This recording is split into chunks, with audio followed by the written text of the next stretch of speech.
Bonjour à tous, et bien aujourd'hui nous allons parler du Mexique, pays rappelons-le qui s'étend de la côte pacifique jusqu'à la côte atlantique. En fait je vous propose de faire un road trip de Mexico jusqu'au plateau du Yucatan, jusqu'à Cancun.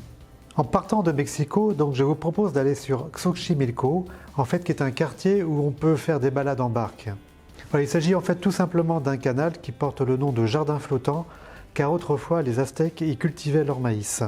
Aujourd'hui, les Mexicains y cultivent beaucoup de fleurs pour inonder la ville de celles-ci. Toujours à Mexico, il convient de voir absolument le musée anthropologique, qui est un musée absolument fantastique à découvrir. À voir également tout autour du musée des sites mayas reconstitués. C'est vraiment une belle découverte à faire. Toujours à Mexico, je vous propose de monter tout en haut de la tour Latino-Americana d'une hauteur de 135 mètres, d'où s'étend une vue incroyable sur Mexico. Voilà, quittons Mexico maintenant, direction Teotihuacan, qui est un site absolument extraordinaire où vous pourrez visiter la pyramide du Soleil, la pyramide de la Lune, tout un tas de palais, vraiment quelque chose de formidable à découvrir. Continuons maintenant vers Puebla, ville typiquement d'architecture coloniale, avec notamment un zocalo formidable à découvrir. C'est la place centrale de toutes les villes d'architecture coloniale justement. Continuons maintenant vers Monte Alban, dont les ruines se situent tout en haut de la ville. C'est un site absolument remarquable, tout à fait différent de Teotihuacan, mais qui vaut vraiment le déplacement. Toujours ancienne ville coloniale, je vous conseille donc de vous arrêter à Oaxaca, avec là également une place centrale formidable à découvrir, une cathédrale magnifique avec beaucoup de marchands du temple à l'entrée, mais bon, ça c'est comme dans tous les pays à caractère touristique. Et surtout, je vous invite à aller visiter l'ex-couvent de Santa Catalina, qui est aujourd'hui un musée formidable à découvrir. Toujours sur la route, je vous invite à vous arrêter à un site très peu connu, Hierve el Agua, qui est une cascade pétrifiée qui vaut vraiment le détour. Emmenez bien vos appareils photos, c'est vraiment des photos uniques à faire. Passons sur San Cristobal de las Casas, qui est une autre ville typiquement coloniale, pour vous arrêter au site sublime de Palenque. Ce site est absolument merveilleux.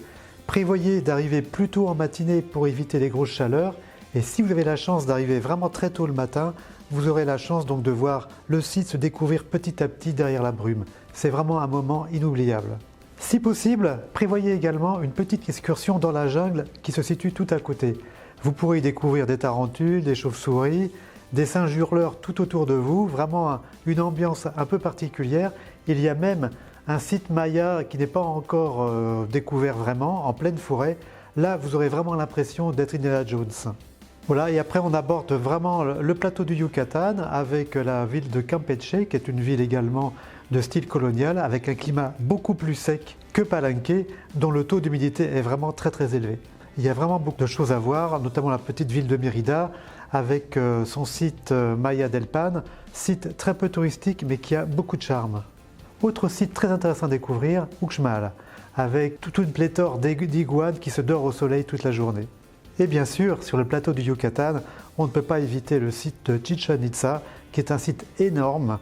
Si vous avez la chance d'arriver très tôt également le matin, vous pourrez découvrir le Castillo, qui est la pyramide la plus importante de Chichén Itzá, seul, sans touristes.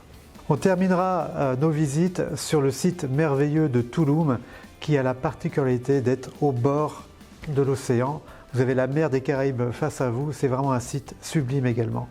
Si vous avez le temps à côté de Tulum, je vous invite à aller jusqu'au Grand Cénote, qui est un site un peu particulier, avec une eau d'une transparence absolument inouïe. C'est un site où il faut absolument emmener masque et tuba, car c'est vraiment des moments inoubliables à vivre.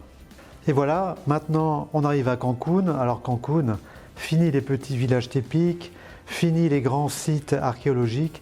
Là on est vraiment dans du tourisme de masse que je vous invite à éviter et d'aller plutôt sur des hôtels de la Riviera Maya qui sont beaucoup plus tranquilles.